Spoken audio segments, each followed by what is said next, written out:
तो जी एक बार फिर हम हाजिर हैं आपकी खिदमत में एक और नए एपिसोड के साथ। मैं साद अहमद खान और मैं मीर ज़ोहेर। इस बार हम अपने 4th एपिसोड के साथ आपके खिदमत में हाजिर हैं। बीच में ईद उल अज़हा का ब्रेक आ गया था और बीइंग सिटीजन्स ऑफ कराची आपको पता ही है कि ईद उल अज़हा के ब्रेक में वाकई ब्रेक लग जाता है पूरे शहर को। और जिस तरह की सूरत हाल शहर की होती है उसमें पॉडकास्ट तो क्या, एक गली से दूसरी गली जाना भी मुश्किल मुश्किल हो जाता है। तो खैर अवाम जीरी जिंदगी मस्ती कर रही है अपनी। हाँ, बहुत तो ज़्यादा जानवर भी बिके इस इस बार बहुत ज्यादा जानवर भी बिके, मस्ती भी फुल हुई। बहुत कुर्बानियाँ की और लोगों मुझे ने। तो लग रहा है आइंदा आने वाले सालों में मेरे ख्याल से शायद कुर्बानी का ईद जो का फेस्टिवल भी है हमारा वो सिंध कल्चर डे की तरह ही हो जाएगा जिसमें आप ना बाहर निकल सकेंगे ना कुछ काम कर सकेंगे। शारा फैसल पे आप जा नहीं सकेंगे, जहाँ शारा फैसल पे जानवर भगा देंगे। हाँ हाँ, वैसे शारा फसल बचा हुआ है, बाकी तो सारी हाँ, शाराओं पे सारे जानवर भागते जानवर हैं। भाग ही रहे हैं। हाँ हाँ, तो ये बात। खैर तो इस वजह से छोटा सा हमारा ब्रेक आया था। तो इसमें लेकिन हमारी कुछ रील्स जो हैं वो इंडिया तक भी पहुंची हाँ, और कुछ इंडियन भाइयों ने काफी अपने तासुरात का इजहार भी किया। बहुत गंदी बातें की बहुत उन्होंने। नहीं, गंदी बातें तो की हैं लेकिन मैं खैर बोलना नहीं चाह रहा था, लेकिन हमारे भाई ने खैर तो खैर everybody has a right to हाँ, सही बात। क्या कहेंगे आप, वो अपने एक्सप्रेस देयर ओपिनियन। गम का इजहार कर गम का सकते इजहार ही कर रहे थे वो, और उन्होंने हैं। बहुत ज्यादा खुल के गम का इजहार किया, और हाँ हाँ। लेकिन जिससे हम यहाँ खैर बयान नहीं कर सकते। लेकिन ये बड़ा खुशाइंद है कि हमारी जो एक छोटी सा एक हमारा प्रोजेक्ट है ये क्रॉस ये बॉर्डर भी अब ये चलना शुरू हो गया चुका है, है। विजिबिलिटी आ रही है उसमें। बिल्कुल। तो आज जो है वो हम जो अपनी बात का जो आगाज करेंगे वो तो सबसे पहले तो पाकिस्तान ऑस्ट्रेलिया की सीरीज हुई है बिल्कुल, और पाकिस्तान अल्हम्दुलिल्लाह ये सीरीज जीत चुका है। माशाल्लाह से जीत चुका माशाल्लाह है, से जीत बिल्कुल। चुका है, और लेकिन आप मुझे खुश नहीं नजर आ रहे नहीं नहीं, साहब। मेरी खुशी मैटर नहीं करती। अच्छा। मैं अब खुशी मैटर करती है शाहीन की क्या है, शादाब की खुशी क्या है, सही है, बाबर भाई की खुशी क्या है, सही है। अब ये मैटर करती है, सही है। और माइक हैसन का एक जो विजनरी प्लान है जिसकी बेसिस पे हम 2027 का वर्ल्ड कप जीतने वाले हैं, सही। अब वो मैटर करता है मेरे लिए। अच्छा। ठीक है ना। अब मैं वो वाले उस रिलेशन में ना, मैं उस कपल की तरह हो गया हूँ कि जिसमें तुम्हारी खुशी उसमें मेरी खुशी अगर तुम्हारी खुशी मुझे बर्बाद करने में है तो मैं तैयार हूँ उसके लिए। मैं ठीक है? बर्बाद होना चाहता मैं हूँ। बर्बाद होना चाहता हूँ, सही सही है। क्योंकि अभी आप मुझे मुझे नहीं, अब तक तो पाकिस्तान क्रिकेट टीम बर्बाद हो रही थी, अब और फैंस की बर्बादी इतना ज्यादा लाइमलाइट में नहीं आ रही नहीं, थी। ये आप उल्टा कह रहे हो। अच्छा। पहले फैंस बर्बाद हुए, अच्छा, तो फिर टीम को लगा कि फक हम भी अब बर्बाद होने लग गए। अच्छा। समझ रहे हो कि ये ऐसा नहीं था। और मैं आपको बताऊं, स्टिल मुझे लगता है कि लोग जो है ना, चूंकि 25 करोड़ की आबादी है, हाँ। सेंटिमेंट्स बहुत डिफरेंट हैं, रोज बदलते हैं। हाँ। एक मैच पाकिस्तान जीत जाता है तो लोगों के थोड़े तासुरात चेंज हो जाता है, लेकिन इस बार जो है ना, अब वो ये रहा नहीं सिनेरियो अब टोटली इस पे आ गया है कि वो एक आदमी के पीछे पड़ गए हैं। और वो है, पता नहीं क्यों, वो उनको लग रहा है कि सकलैन मुश्ताक का जो दामाद है ना, वो उनको अब टीम में खल रहा है। सही। वो नफरत लेकिन वो भरी, निकल नहीं पा रहा ना टीम से। वो नहीं निकल। देखो यार, यही तो मैं बात कर रहा हूँ ना कि वो निकालना टीम से तो, हाँ, मोहब्बत सिर्फ उनसे ही नहीं है, मोहब्बत तो सकलैन मुश्ताक की बेटी से भी है उसको। नहीं, सही है, लेकिन वो दोनों के जो रिलेशंस हैं उसमें थोड़ी सी उसके मैट्रिक्स डिफरेंट है। क्रिकेट टीम में तो एटलीस्ट परफॉर्म करना पड़ेगा उसको, ठीक है। क्रिकेट टीम में तो उसको परफॉर्म करना पड़ेगा, और उसने आखिरी 2 मैचेस में किया भी परफॉर्म, सही, ऑलराउंड परफॉर्मेंस। ESPN क्रिक इन्फो ने डाला हुआ था कि भाई ऑलराउंड परफॉर्मेंस थी, और जो है ना, शादाब ने बहुत अच्छा खेला। लेकिन लोगों का जो प्रॉब्लम है वो ये है कि मेन मैचेस में शादाब जो है ना वो स्टेप अप नहीं कर पाते, ठीक है। और मुझे, चूंकि तुम मीडिया के हो, तुम ज्यादा बेहतर बता सकते हो कि ये प्लेयर्स फील अप कैसा करते हैं। उनको पता है कि शादाब को पता है ग्राउंड में उतरने से पहले कि मैं 10 गालियां खा चुका हूं और मैं खा रहा हूं कॉन्स्टेंटली। मैं अभी एक बॉल डालूंगा, उसके बाद भी 4 गालियां मुझे पड़ जाएंगी, ठीक है ना। कल उसने 2 विकेटें ले ली, सही, लास्ट मैच में, और लोग ऐसे खुश हो गए उस, मतलब अराउंड वो जो टीम थी वो खुश हो गई कि यार कॉन्फिडेंस दिलाते हैं। तो अब तुम्हें क्या लगता है कि वो मेंटली इस चीज को कैसे रिसीव कर रहे होंगे, बिकॉज तुम लोग तो हो जो इनकी मेंटल हेल्थ पे काम कर रहे हो। आपकी जो बात का जवाब ना गैरी क्रिस्टन ने 2003 में ही दे दिया, 2023 में, सॉरी, 2023 में बने थे ना कोच, जब हम यूएसए से हारे थे, 23-24 की ही बात। नहीं, गैरी क्रिस्टन नहीं था उस टाइम मेरे ख्याल से, 24 में थे ना गैरी क्रिस्टन, सॉरी 23 में नहीं, सॉरी 2024 में गैरी क्रिस्टन साहब ने, और जब जेसन गिलिस्पी और गैरी क्रिस्टन कोचेस थे आपके, तो उन्होंने तभी ये बात कह दी थी कि भाई those cricketers who are still stuck in 2021 must realize that cricket is evolving very rapidly. And if you don't evolve yourself with the pace, with that pace, then you will remain in the pages of history. हाँ, आप इस तारीख के सफों में रह जाओगे, तारीख बन जाओगे, और तारीख के सफों में आजकल सिर्फ धूल जम रही है और कुछ नहीं. नहीं, शाहीन के हिसाब से अवाम इवॉल्व नहीं कर रही. शाहीन कह रहा है कि तुम लोग इवॉल्व नहीं कर रहे हो. मैं तो सही हूँ, मेरे प्लेयर्स भी ठीक हैं. वो अभी भी आप उसको बोलोगे, अभी 3 सीरीज बेसिकली वो जीत गए. वो ये नहीं देख रहे वो किस टीम के अगेंस्ट जीत रहे हैं. सही है, वो ऑस्ट्रेलिया की जो टीम आई है वो कौन सी टीम है, वो कौन से प्लेयर्स. और दूसरी बात बहुत बड़ा डिफरेंस हो जाता है कि जब बायलैटरल सीरीज आप खेलते हैं और जब आप एक इंटरनेशनल इवेंट जिसमें दुनिया की सारी टीम आई हुई वो खेल रहे हो. सही है, तो ऑब्वियस सी बात है बायलैटरल सीरीज में तो कभी कभी आपको होम एडवांटेज भी मिल जाता है. आपको क्राउड एडवांटेज भी मिल जाता है. बिल्कुल. उसके अलावा कभी कभी आपका फ्लूक भी चल जाता है. आपसे सामने वाली वो टीम अपनी स्ट्रेंथ पे नहीं खेल रही है. जाहिर सी बात है, कभी ऐसा होता है कि भाई सामने वाली टीम अपनी फुल स्ट्रेंथ पे नहीं होती. मोस्टली पाकिस्तान में टीम्स अपनी स्ट्रेंथ के साथ नहीं आती. न्यूजीलैंड अपनी बेंच टीम भेजता है. बहरहाल ये सारी बायलैटरल सीरीज के ड्रॉबैक्स हैं.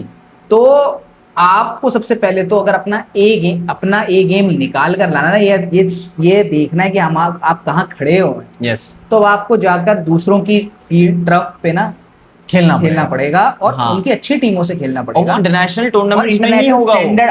और वो होगा इंटरनेशनल टूर्नामेंट में. या फिर आप बायलैटरल सीरीज जब करें तो भाई आप थोड़ा सा या तो अपनी बी टीम भेजें या तो अपनी बेंच टीम प्रिपेयर करें. टेस्ट करो ना यार.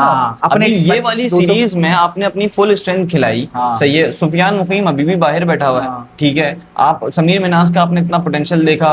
नोबडी गिव्स अ फक कि वो आ रहा है नहीं आ रहा, वो खेलेगा ही नहीं. अब ये आप अगर स्ट्रेंथ पे काम ही नहीं करना, आपको फ्यूचर पे काम नहीं करना तो फायदा नहीं है उसका कोई. ठीक है. और रही बात ये है कि जाहिर सी बात, अब ये तो क्रिकेट का एक टॉपिक है तो हम उसको स्ट्रेच जितना भी करना चाहें हम कर सकते हैं. बट दूसरी एक और चीज जिसपे आपको जो है ना थोड़ा बुरा सा लग गया कि जो है ना फोर्ब्स में जो है ना फोर्ब्स 30 अंडर 30 में जो है ना दो पाकिस्तान मतलब आनिया आमिर आ गई. आपको प्रॉब्लम हो गई, मुझे तो कोई प्रॉब्लम नहीं. आनिया आमिर के लिए जैसे आपके कहते हैं ना, मैं खुश हूं आनिया आमिर के लिए. मैं ठीक हूं बिल्कुल. हम खुश हैं आनिया. मेरा तो 30 में भी जो आनिया का नंबर है ना, मुझे उससे प्रॉब्लम. मैं तो ये वही पूछूं, पहले फोर्ब्स वालों को पूछना चाहिए था उनकी मतलब उम्र 30 है नहीं है या 30 से ज्यादा तो नहीं है वो, खुदा ना खास्ता कहीं. नहीं ना, अब यार देखो उम्र में तो गेम है ना. तो शायद अफरीदी भी अभी 18 का ही है. खैर ये it is all for fun. लेकिन शायद अफरीदी भी 18 के चल रहे हैं, अभी 38 के चल रहे हैं. सॉरी.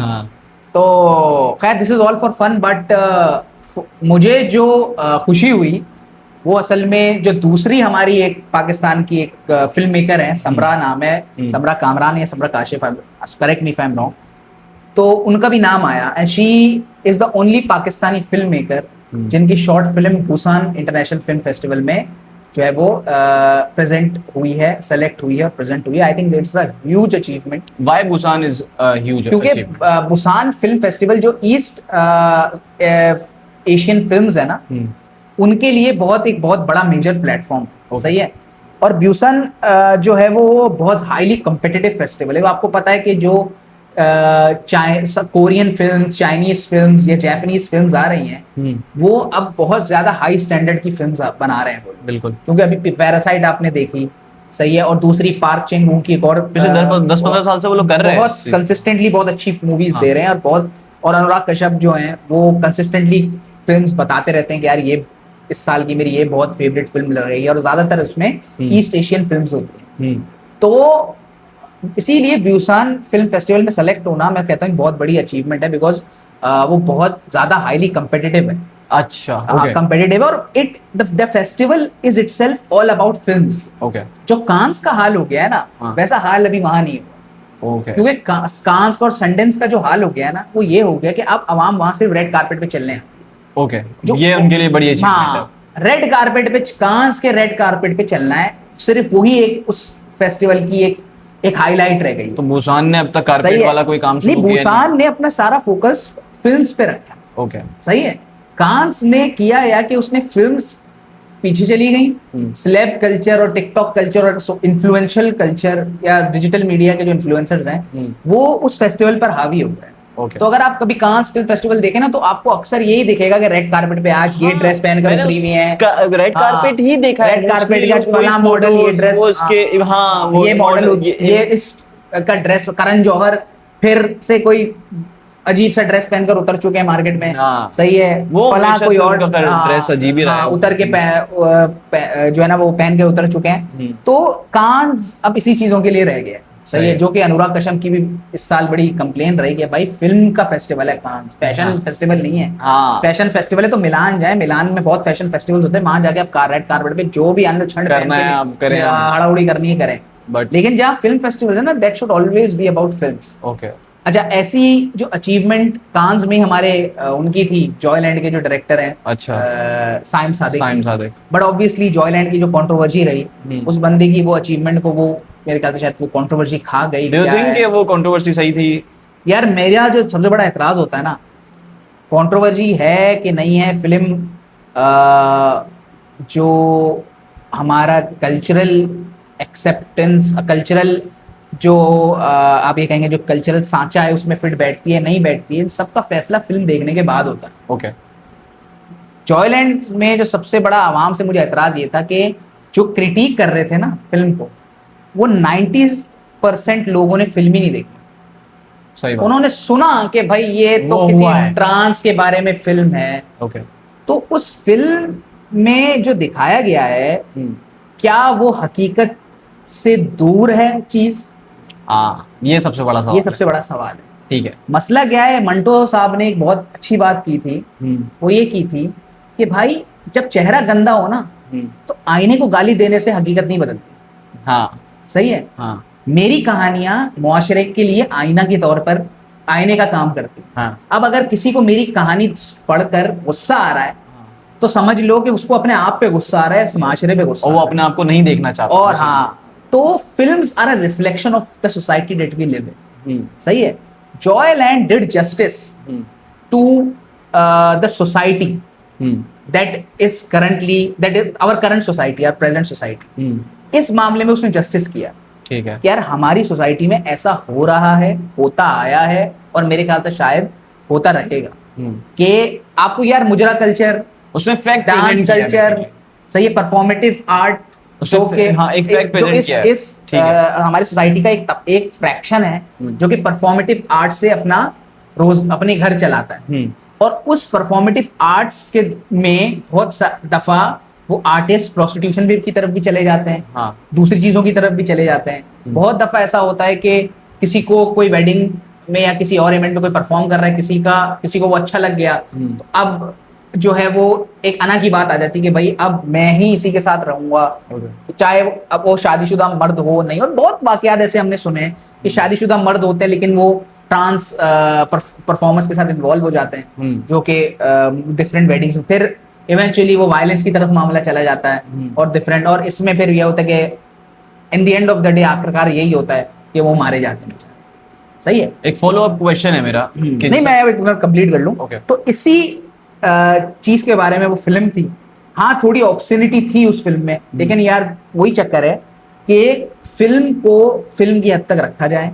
एक फिल्म से आपका बच्चा कोई बिगड़ नहीं जाएगा, संवर नहीं जाएगा, और एक फिल्म एक बेसिकली एक एंटरटेनमेंट है 1-1.5 घंटे की, उसको देखें, उसको आपको अच्छी लगी अच्छा बोलें, बुरी लगी बुरा बोलें। ये नहीं बोलें कि भाई ये, इससे मुझे बड़ी चिढ़ होती है कि भाई ये फला की साजिश हो गई, ये हो गया वो हो गया। भाई ये आपकी सोसाइटी में प्रेवलेंट है इशू, ये चीज हो रही है, उस बंदे ने उस इशू को उठाया, एक चीज चला दी। और बहुत सारी ऐसी बॉलीवुड की मूवीज सीरीज हम देखते हैं और बड़े रेगुलरली हम उनको फॉलो करते हैं कि जिनमें इससे 100 टाइम्स ज्यादा, इसमें तो चले ऑब्सैनिटी थी ना, उसमें तो न्यूडिटी थी, और वो उस पर हमें कोई फर्क नहीं पड़ता। नहीं तो क्योंकि हमारे मुल्क का नहीं है ना वो। नहीं लेकिन हमारे मुल्क के हर बच्चे को एक्सेस तो है उस पर, बेशक एक्सेस है। मेरा प्रॉब्लम लेकिन जो इल्जाम आप जो इल्जाम आप जॉयलैंड पे लगा रहे हैं ना, वो इल्जाम तो आपको बहुत पहले हॉलीवुड कल्चर पे लगा देना चाहिए था। लेकिन आपने हॉलीवुड की movies, back to the future, बहुत सारी जो 80s की 90s की फिल्म्स थी, लेकिन देखो वहां पे क्रिटिसाइज करने की पावर नहीं है ना मेरे पास। मैं क्रिटिसाइज कर भी दूं तो क्या ही फायदा है। नहीं देखो, साइम सादिक का मुझे पता है कहाँ रहता है। साइम सादिक का मुझे पता है कि वो जो मूवी बना रहा है, जो एक्टर्स उसमें काम कर रहे हैं, और वैसे तो मुझे लगता है कि मूवी देख लेनी चाहिए, जितना हवा लग रही है ना वो उतनी है नहीं यार। सही मेरा है। मुझे तो लगता है वो जो नुआंसेस उसमें उन्होंने टच किए ना वो बहुत डिफरेंट है, और उसका न्यूडिटी से कोई ताल्लुक नहीं है, गंदगी से कोई ताल्लुक नहीं है। आप एक बार देख लो, वो बहुत एक सीन बड़ा वायरल भी हुआ था उसका कि वो खिड़की के बाहर मिलने आया था। सही है, वो दैट शोज कि वो दोनों एक दूसरे को कितना उस टाइम रिस्पेक्ट यार। मंटो साहब पर भी यही इल्जाम लगे थे फहाशी के, लेकिन इवेंचुअली जब आप उनके लिटरेचर को पढ़ते हैं ना तो आपको एहसास होता है कि यार it was only a reflection of the society that we live in. उनके बड़ा एक अच्छा कॉल है कि मेरे शहर के उनको क्या कहेंगे आप, जो नोबेल्स होते हैं किसी मुआशरे के, मेरे शहर के एलिट्स को, मेरे शहर के इज्जतदार लोगों को मेरे शहर की तवाइफों से बेहतर कोई नहीं जानता। क्या बात है, क्या बात। हाँ तो बिल्कुल याद आ this is the level on which Manto sahab was playing. Yes, क्योंकि वो कल्चर आपका वो चलता हुआ आ रहा है। हाँ, उसको आप एकदम से डिफाई करके बोलोगे अब ये नहीं होगा, तो ये वाली चीज बोलने के बजाय उस पे काम कर लेते फिर आप। एग्जैक्टली, ठीक है ना, क्योंकि फिल्म मेकर का काम तो एक सोसाइटी रिबिल्ड करना नहीं है यार, फिल्म मेकर का काम है सोसाइटी में ये चल रहा है भाई। हाँ ये है। लेकिन अब आप एक और भी चीज है ना, मैं हमेशा ये बात कहता हूँ कि जो हमारे मुल्क के लोगों की अचीवमेंट होती है ना, या जो हमारे मुल्क को किसी अच्छी जगह रिप्रेजेंट करते हैं डिफरेंट आर्ट्स में और इसमें उसमें, सबसे पहले गाली उनको पड़ती है। हाँ ना, क्योंकि आसान है ना। शर्मीन उबैद चुनॉय ने इस मुल्क को 2 ऑस्कर्स दिलाए, बेशक दिलाए। सबसे ज्यादा गाली उसको पड़ी, ये प्रोपेगेंडिस्ट है, ये है, वो है, अल्लाह फलाए ढमका है यार। अच्छा एक और बात, बहुत सारे लोगों से मेरी बात हुई जब शर्मीन उबैद चुनॉय ने ऑस्कर जीता कि भाई पाकिस्तान की पॉजिटिव इमेज भी तो दिखा सकते थे आप। हाँ भाई पॉजिटिव इमेज दिखा सकते थे। हाँ। पाकिस्तान बहुत अच्छा है। हाँ। ठीक है, सबने सुना, ठीक है, इससे हमारे माशरे में कोई रेक्टिफिकेशन हुई नहीं हुई। शर्मीन उबैद चुनॉय ने जब एसिड अटैक विक्टिम्स पे डॉक्यूमेंट्री बनाई और वो एसिड अटैक का जो इशू है वो जब उसने हाईलाइट किया तो there was a margin of legislation and in turn rectification. ठीक है, सही है। तो उस प्रोजेक्ट से उसकी हमारे माशरे में कोई सुधार की या हमारी बेहतरी के लिए की गुंजाइश मौजूद थी। अगर हम पाकिस्तान की बुराइयां छुपाकर उसकी अच्छाइयां बताते रहेंगे तो अपने आप को धोखा दे रहे हैं भाई। लेकिन मेरा पर्सपेक्टिव थोड़ा डिफरेंट है। इट्स नॉट अबाउट पॉजिटिव और नेगेटिव, इट्स अबाउट के फिल्म मेकर की इंटेंट उस फैक्ट को प्रेजेंट करना थी। अब वो उसमें नेगेटिव या पॉजिटिव नहीं देख रहा। लेट्स से कि मैं बोलूं शर्मीन उबैद ने ये सोचा कि मैं नेगेटिविटी दिखा के उसको सेल अच्छा कर सकती हूँ, may be it's her opinion और ये उसका पर्सपेक्टिव है। मैंने उसको ऐसे नहीं देखा, मैंने उसको देखा ये एक फैक्ट है जो आपके मुल्क में एग्जिस्ट करता है, चाहे आप उसको मानो या ना मानो, मेरा काम है उसको दिखाना। कल को अगर कोई पॉजिटिव चीज होगी, ऐसे कोई लेट्स से मैं तुम्हें बहुत सारे बिजनेसेस में तुम्हें दिखा सकता हूँ जो तुम जो है ना ये वुड वर्क वगैरह के देखते होगे जो इतने लार्ज नंबर पे एक्सपोर्ट होते हैं, वो भी एक फैक्ट है, वो एक पॉजिटिव इमेज भी है। सही है। आपको जितने एंटरप्रेन्योर्स यहाँ पे सॉफ्टवेयर हाउसेस तुम्हें चलते हुए नजर आए, जो सही लीगल सॉफ्टवेयर हाउसेस हैं वो चलते हुए नजर आएंगे, उन्होंने स्क्रैच से काम स्टार्ट किया, उनको भी लोग कवर करते हैं जाके, वो भी एक पॉजिटिव इमेज है। फ्रीलांसर ये जो ह्यूमन रिसोर्स की बात होती है, 30 अंडर 30 में बहुत सारे ऐसे पाकिस्तानी के और भी टेक इंडस्ट्री में इसमें नाम आए हैं जिन्होंने बहुत ज्यादा काम किया है। बिल्कुल, और उनको सेलिब्रेट किया जा रहा है, वो कि बहुत अच्छी पॉजिटिव और नेगेटिव यहाँ पे बहस नहीं। लेकिन मेरा सवाल पता है क्या है, मेरा सवाल ये कि जब आर्ट्स और लिटरेचर और आर्ट की स्पेशली बात आती है ना तो हम बड़े टची हो जाते हैं। हाँ ना, तो हम भाई अटैक करना आसान है ना। हाँ। तुम्हारी कोई पावर नहीं है। सही है, तुम एंटरटेनमेंट के नाम पे कुछ भी कर रहे हो। अब यही कंट्रोवर्शियल हो जाएगा अगर मैं इस एंटरटेनमेंट को यहाँ से इस कैटेगरी को हटा के मैं यहाँ पे रिलीजियस कोई बात करता हूँ। अब आप उस रिलीजियस कल्चर को चैलेंज नहीं कर सकते। सही है, हमें पता है सरमद खुसट की मूवी आई जो बैन भी हो गई थी, तमाशा, जिंदगी तमाशा, वो उसे बैन कर दिया आपने। सरमद खुसट ने बहुत अच्छी बात बोली, बोला यार मेरा प्रॉब्लम हमेशा से ना बस यही रहा है, आप ये डिसाइड ना आवाम को करने के लिए दे दो, आप मुझे मूवी लगा चलाने दो, आवाम नहीं आएगी तो उसने लॉस ही करना है। कल को कोई सब्जेक्ट पे मूवी नहीं बनाएगा बिकॉज उनको पता है सब्जेक्ट पे मूवी चलती नहीं है इस मुल्क में। ठीक है ना, लेकिन जब आप उसको रोकने की कोशिश करते हो ना, you are actually giving me that strength कि मैं अब यानी कि इस पे बात कर सकता हूँ क्योंकि ये जरूरत है इस आवाम की। सही है, ये आवाम जानना चाहती है। सही है, तो ये प्रॉब्लम है। चलो जॉयलैंड एक डिफरेंट टॉपिक हो गया, एक उसका डिफरेंट एक क्या बोलते हैं पर्सपेक्टिव है उसमें, लेकिन जिंदगी तमाशा में जो दिखाया है वो सच है। सही है, तो लेकिन आप कतराते हो क्योंकि आपको पता है मैं अटैक नहीं कर सकता, आपको पता है मैं सरमद खुसट पे आराम से अटैक कर सकता हूँ। सही है, he can't like do any harm to me, तो फिर मैं तो मेरे लिए बहुत आसान हो जाएगा। हाँ ऐसा ही है। लेकिन अभी बहरहाल मैं आई वाज वेरी प्लीज्ड के समरा का नाम उसमें आया, and being a film maker my self, मुझे पता है यार कितना मुश्किल है इस मुल्क में यस यस यस फिल्म बनाना। मैंने जब अपनी शॉर्ट फिल्म बनाई, प्रोड्यूस की, लिखी और प्रोड्यूस की, इसका स्क्रीन प्ले मैंने ही लिखा और प्रोड्यूस किया, मेरी बहुत अच्छी डायरेक्टर सलीना जिन्होंने उसको डायरेक्ट किया। और सिचुएशन ये थी कि मैं मैं क्योंकि जर्नलिस्टिक अपने रिस्पॉन्सिबिलिटीज़ में कराची में अटका हुआ था, हमारी शूट लाहौर में हो रही थी, and we were corresponding on phone, on voice calls.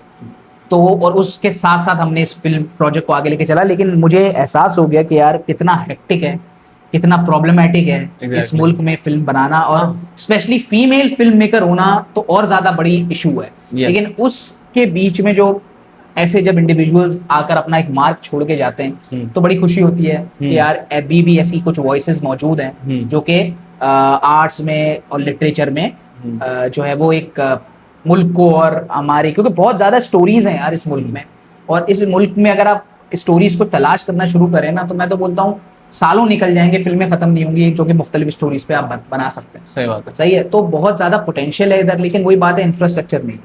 सही बात। जिस दिन आपने इस मुल्क में थोड़ा सा फिल्म मेकर्स को या आर्टिस्ट को और ज्यादा एम्पावर किया थ्रू लेजिस्लेशन ऑफ कोर्स, तो आपको दिखेगा कि यहाँ पर बहुत अच्छे टैलेंटेड लोग बैठे हैं जो कि बहुत अच्छा काम कर सकते हैं। अब आप वही देखें ना, इसी मुल्क ने के बंदे ने वो भी बनाई मौला जट। यस सही है, पुरानी वाली भी और नई वाली भी। वो अलग बात है कि उन्होंने मायरा खान से पंजाबी बुलवा दी, वो एक डिफरेंट बात है, मगर उन्होंने बनाई। They have the guts, they waited, और उन्होंने कोई 5-7 साल वेट किया और उन्होंने वो रिलीज। वही बात है ना, इस मुल्क में मौला जट जैसी मूवी फॉर एग्जांपल हॉलीवुड में या बॉलीवुड में साल 1.5 साल में ये बनकर निकलकर प्री प्रोडक्शन पोस्ट प्रोडक्शन सब होकर आ जाना था उसमें। लेकिन यहाँ पर वही इंफ्रास्ट्रक्चर इतना कम है और बाहर से लोग आपको टेक्नीशियंस बुलाने पड़ते हैं अगर आप हाई टेक और हाई बड़ी सोफिस्टिकेटेड शूट्स कर रहे हैं। लेकिन वही बात है कि film making in Pakistan should be made easier, ताकि आवाम जो है ना वो इस आर्ट फॉर्म को और ज्यादा जो है वो एक्सप्लोर करे। और सिनेमाज नहीं है यार, सिनेमा कल्चर ही खत्म हो गया है, वही 2-3 शहर रह गए जिनमें सिनेमाज है। लेकिन वो फिल्म सिटी का प्रोजेक्ट स्टार्ट हो तो गया है। हाँ वो स्टार्ट हो गया, वो पंजाब में मेरे ख्याल से शायद उन्होंने किया है, मरियम नवाज ने उसको स्टार्ट किया। वेरी गुड इनिशिएटिव है। यस यस फॉर श्योर कि वो एक जगह ऐसी बन जाएगी जहां आपको एक इजी सेट बनाना हो सकता है कि अब जो स्ट्रगल्स या जो भी वो जो है ना प्रॉब्लम्स फेस करते थे वो सब वो फिल्म सिटी कई हद तक फुलफिल कर सकता है। सही है। और मैंने सुना है कि मतलब मुंबई में तो खैर बहुत बड़े स्टूडियोज होते हैं। और इन्होंने सिर्फ मुंबई में नहीं है, फिल्म सिटी हैदराबाद वाला, और बहुत जगह उनके वहाँ पे गवर्नमेंट ने वो मेरे ख्याल से गवर्नमेंट के प्रोजेक्ट्स ही हैं जहाँ गवर्नमेंट की जमीन, अबे यहाँ पे वो गवर्नमेंट की जमीन है, गवर्नमेंट की लीज जमीन है, उस पर वो होता है। सही है। और वहाँ पर आप जाकर बुकिंग शुकिंग करवा लेते हैं, जो भी प्रोडक्शन हाउसेस बहुत सारे इन्वॉल्व होते हैं, एक टाइम पे 3-3 4-4 फिल्म्स की शूटिंग बिल्कुल चल रही होती हैं। और ये इसी तरीके से फिल्म मेकर को एक सिक्योरिटी भी मिल जाती है कि अच्छा ये मेरा एक जोन है, मैं यहाँ पे जाके काम कर सकता हूँ, शॉर्ट बजट की भी फिल्म बना सकता हूँ, शॉर्ट बजट की मूवीज भी, अगर लाइव लोकेशन नहीं चाहिए तो मैं वहां जाकर अपनी लोकेशन बना सकता हूँ। एग्जैक्टली। तो वो मुझे लगता है कि थोड़ा सा एक्सपेंशन भी बढ़ेगा, बट तुम्हें नहीं लगता? मैंने अभी रिसेंटली कुछ मूवीज देखी हैं, ठीक है ना, ईद पे भी रिलीज हुई हैं, I just don't want to name, के वो अजीब लगता है वो नाम लेना, लेकिन ये है कि मुझे लगता है राइटिंग बहुत लैग करती है। और मैं ना ही राइटर हूँ, मैं ना ही फिल्म मेकर हूँ, मैं कुछ भी नहीं हूँ, एज अ व्यूअर बात कर रहा हूँ, क्योंकि मैंने 1000 रुपए का टिकट खरीदना है। सही है। तो आप प्लीज ऐसे नहीं बोल सकते कि राइटर बनो पहले फिर बात करो। राइटर बन के कोई मूवी देखने नहीं जाएगा, वो पागल नहीं है, वो लिखता ही है। लेकिन वो ये मूवी का रिव्यू जो है ना, ये आवाम ही देती है। 2 से 2.5 घंटे की मूवी थी जिसमें हम 7 लोग गए थे, जिनमें से मैंने देखी थी जो फहद मुस्तफ़ा और ताबिश हाशमी की जो मूवी आई थी आग लगी बस्ती में, ठीक है ना। 7 लोग थे हम लोग, ठीक है। नो डाउट जो कॉमेडी सीन्स थे, जो कॉमेडी सीक्वेंसेस थे, मतलब टू गुड, टोटली कराचीआइट ह्यूमर था वो, उसमें कोई शक नहीं। लेकिन मेरा प्रॉब्लम ये था कि सेकंड हाफ में जितनी हड़ाहुड़ी हुई है, वो हड़ाहुड़ी को जस्टिफाई करने के लिए जितने एक्स्ट्रा सीन्स उसमें डाले गए, तो वो इतनी ड्रैग लग रही थी कि मेरे 3 कजन, मैं नहीं बोल रहा, मैं तो देख रहा था क्योंकि मैं तो बहुत बड़ा फैन हूँ ना, लेकिन मेरे जो 3 कजन थे उनमें से मतलब 2 से 3 कजन जो हैं वो सो चुके थे। अच्छा। लिटरली वो सो गए थे। लिट और मैं ईद के पहले दिन की बात कर रहा हूँ जिस दिन ये रिलीज हुई थी। ईद के पहले दिन रात का 2:30 बजे का या 2 बजे का शो था। हमने बैरिया ये जो लिबर्टी के पास जो सिनेमा है, ये बहुत से लोगों को पता नहीं है वहाँ पे, वो जो बैरिया की टावर जो है पूरा बिल्डिंग जो है आइकन टावर, उसमें जो है ना टॉप फ्लोर पे वो है सिनेमा। आप लिटरली वो राइटिंग इतनी लैग नजर आती है जस्ट के यार हम थोड़ा सा ड्रैग करके उसको क्लाइमैक्स नहीं समझ आए, इवन एंडिंग भी समझ नहीं आई, ठीक है ना। वो एंडिंग एक होती है ना, तो वो एक आप फील करते हो कि अच्छा हाँ यहाँ पे एक क्लोजर मिला है इसको, वो क्लोजर भी नहीं दिख रहा। मूवीज मैं बोलता हूँ पाकिस्तान में, जैसे एक मूवी आई थी लाल कबूतर, यस आप यार वो मूवी डिडंट मतलब क्यों उस मूवी को ड्यू क्रेडिट नहीं दिया गया, मैं नहीं उसमें समझ कोई सकता बड़ा नाम नहीं है। नहीं यार, उसमें मनशा पाशा, अहमद अली अकबर एक वो नेगेटिव कैरेक्टर करते हैं, मुझे उनका नाम मैं हर बार भूल जाता हूँ थोड़े से। हाँ यार, वो जो एक्टर है ना, वो जो छोटी हाइट के पाकिस्तान के नवाजुद्दीन, यस जो उसमें मेन विलन का वो, कैरेक्टर, हाँ वो थे उसमें टारगेट किलर, ठीक है ना। आप इस तरह की सलीम करके कुछ नाम है, नहीं सलीम महराज, सलीम महराज, तो वो आप उनको आप इस तरह के एक्टर्स को ना इग्नोर कर देते हो बिल्कुल, ठीक है ना। ये इनको आप पोटेंशियल पे सलीम महराज यार, आप उनको इनके पोटेंशियल पे यूज तो करो, आप उनको वो रोल्स तो दो, लेकिन आप हमेशा जाते हो यार ये भी ना बड़ी टाइट निट इंडस्ट्री हो गई। मैं आपको बात बताऊं, मैंने एक और पॉडकास्ट में भी इसका जिक्र किया था, एडवर्टाइजमेंट एजेंसीज जो है ना वो अब प्रोडक्शन हाउसेस बन गए। हाँ, अब वहां पर क्या है, उनका काम है मार्केटिंग का, तो अब they are bringing their marketing gimmicks and tactics in film making. के 4-6 इन्फ्लुएंसर्स भर दो इसमें, ताकि यहाँ से भी ऑडियंस मिल जाए, उनके फैंस भी आ जाए। भाई ऐसा नहीं तो एक दिन आप डकी भाई को ले लो ना आप रजब भट्ट को ले लो ना एक बार, आप उनको पता है एक दिन में मिलियन व्यूज हैं उनके जो है ना डेली व्लॉग्स पे, आप उनको ले लो। नहीं, अब आप यहाँ पे तफरीक पैदा करोगे भाई, तो जब अगर नंगे होना ही है तो फिर पूरे हो जाओ, थोड़ा मोड़ा क्या। दूसरी बात फिल्म मेकिंग के लिए ना एक बहुत ही ज्यादा ऑर्गेनिक एक प्रोसेस होता है भाई। हाँ, प्री प्रोडक्शन में टाइम लगता है, प्रोडक्शन में टाइम लगता है, पोस्ट में बड़ा ज्यादा टाइम लगता है, एडिटिंग करनी है, कौन से कट्स रखने हैं। 4 घंटे की फिल्म होती है, उसको आपको 2.5 घंटे 2 घंटे में लाना होता है, या 3 घंटे में लाना होता है। आजकल फिल्म मेकर्स लिबर्टी ले रहे हैं थोड़ी, डायरेक्टर्स कट नहीं छोड़ रहे, वो लोग लंबी लंबी फिल्में बिल्कुल ला रहे हैं।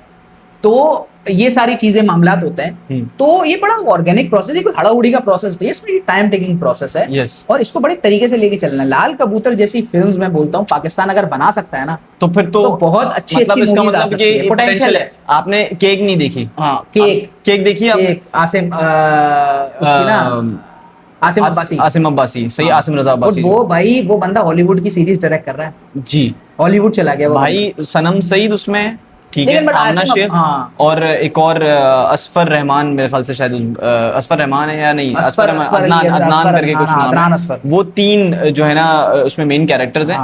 आपको पता है लास्ट जो सीन है वो विदाउट कट हुआ है, उसमें कोई कट नहीं था, वो 1 टेक सीन है। कश्यप ने बहुत तारीफ की उस फिल्म की यार, या वो मूवी मैंने देखी थी जाके यार, और वही ड्यू क्रेडिट आप कभी भी नहीं दोगे, ना ही आप बात करोगे उस मूवीज के बारे में, बिकॉज आप, मैं बोलता रहा हूँ यहाँ पे ना आपको इस तरह की मूवीज को अप्रिशिएट करना पड़ेगा, ताकि फिल्म मेकर्स को आइडिया हो कि अच्छा ये कंटेंट वो है जो ये देखना चाहते हैं, और ये स्टैंडर्ड है। हाँ, ये आवाम चाहती है, सही है। अब दूसरी बात भी यही है कि जो है ना, एक तो मैं क्योंकि BNU का पढ़ा हुआ, वहाँ पे थिएटर फिल्म एंड टीवी का एक डिपार्टमेंट था, तो वहां पर भी मैंने देखा था कि बहुत पोटेंशियल वाले थिएटर के बच्चे थे, एक्टर्स थे, और जो कि प्रॉपर्ली स्टडी कर रहे थे फिल्म को।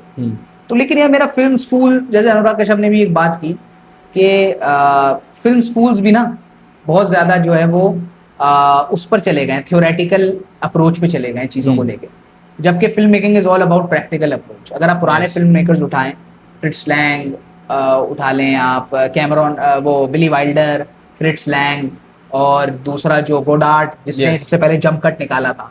और जंप कट क्यों निकाला था? क्योंकि वो फिल्म उसके पास कम पड़ रही थी। पहले तो फिल्म रोल्स पे शूट होती थी, रील्स पे, तो एक आपके पास स्पेसिफिक रोल होता था जिस पर आपने फिल्म शूट करनी थी। वो रोल जो है वो कम पड़ रहा था उसको, तो उसने जो है ना वो ट्रांजिशन जो पार्ट था ना वो उसने काटना शुरू किया। तो उसमें फिर उसने वो जंप कट इंट्रोड्यूस करवाया, जो कि फिर एक रेवोल्यूशनरी स्टेप था उसका। गोडार्ट हो गया, वो हो गया जिसने एल्फ्रेड हिचकॉक का इंटरव्यू भी लिया था, फ्रैंक वॉइस ट्रूफो, अच्छा। वो हो गया।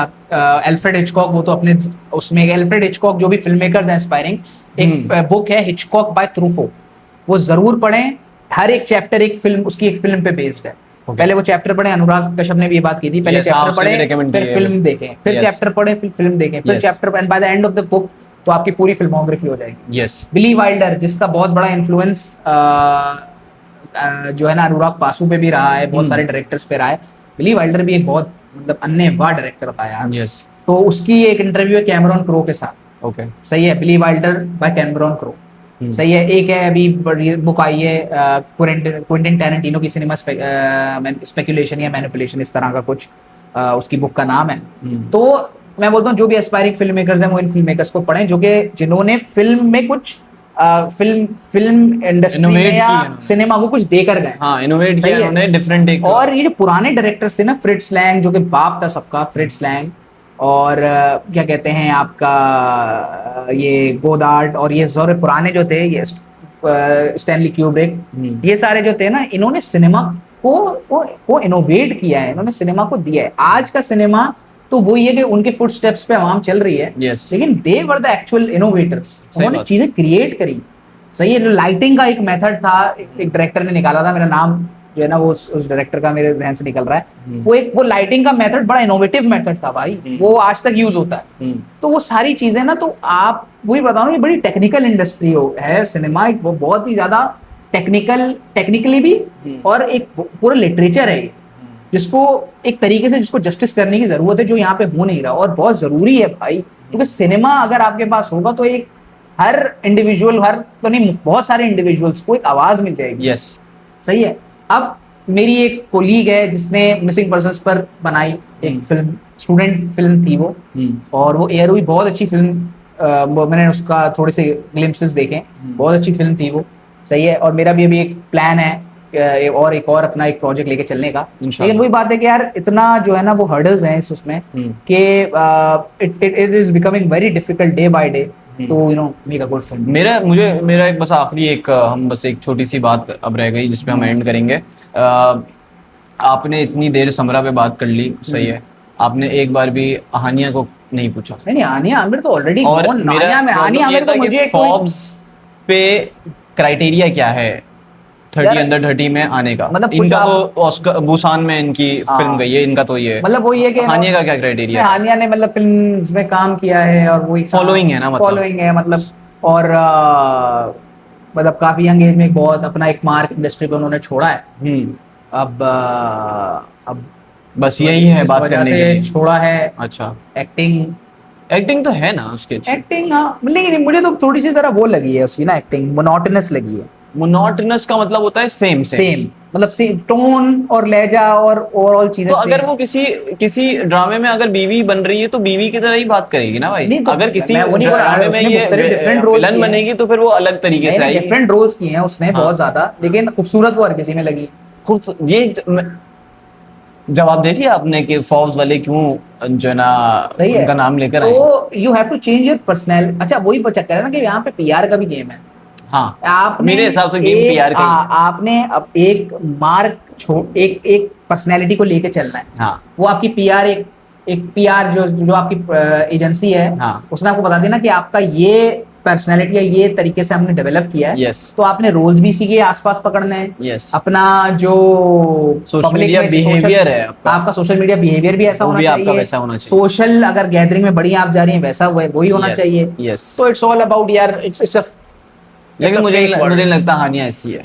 हाँ, मुझे नहीं लगता हानिया ऐसी। नहीं तो आपको दूसरा चक्कर है ना। अबे यार ये तो मतलब आप फिर 22 ने आप कर रहे हो। आप वही बात है मंटो साहब ने जो कही थी। मैं आईने में मैं अपने आप को नहीं देख रहा ना, मैं हानिया को देख रहा हूं। आप हानिया को देख रहे हो, आईना नहीं देख पा रहे। आईना नहीं देख पा रहे। वो जिस आईने में हानिया की रिफ्लेक्शन आ रही है वो आप नहीं देख पा रहे। आप बोला मैं आईने की क्या जरूरत है? आईने की क्या जरूरत है? दोनों जहां तेरी मोहब्बत में हार के वो जा रहा है कोई शब गम गुजार के। तो खैर सही है। तो ये एक छोटी सी हमारा एपिसोड था ऑन सिनेमा इन पाकिस्तान, और किस तरह इसको बेहतर बनाया जाए, किस तरह इसको और मजीद अच्छा किया जाए। We try to enlighten you a bit, और थोड़ा सा हंसी मजाक के साथ हम चीजों को लेके चल रहे हैं। तो thank you once again for the love and support that you are showering on us. और इसी तरह हमें याद करते रहिए, हमें देखते रहिए, हमें क्रिटिसाइज करते रहिए, और हमें अपनी दुआओं से और अपने प्यार से नवाजते भी रहिए। तो this was all from us tonight. This is Saad Ahmed Khan and this is Mir Zoher signing off. चाओ।